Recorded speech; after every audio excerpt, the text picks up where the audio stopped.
yan guys. Andito na naman kami sa Tingkalan. Lakas ng alon. So doon po yung bundok na yun. Doon yung Batanes of the East. Ayan. Yung white na yan mga kaisaw. Ayan. Yan po yung Batanes of the East. Pag inakyat mo yan.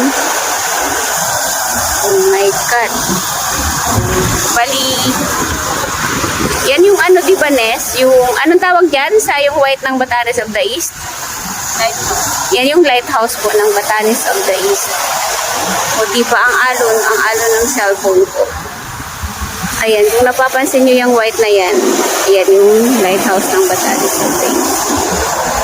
Diba, kala-kala na naman ang inyong kaisaw.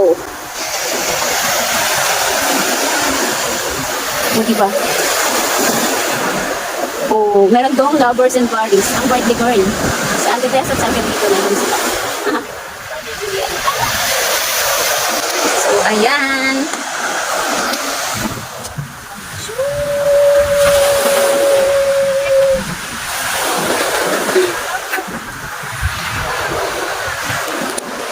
Tara, pasok na tayo sa kusina. Sa kusina ng cottage.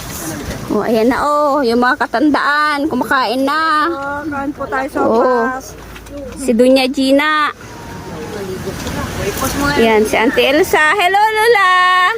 Say hi, Lola Ine. Hi. Oh, ayan, si Mama. Wala lang. Ipopost ko lang, may isang bata dito. Lagi na sana maraming pagkain. Wala. Huwag na yung pagkain ni Sama. Dapat pagmumukha lang. Oh, ayan, si Ate Minda, tumigil ka na sa kakakain ng mangga. Baka ma-CR ka. Oh, ayan, anong pila po yan? Feeding? May pa-feeding po. Ayan po ang pasopas. May merienda na kami. Feeding.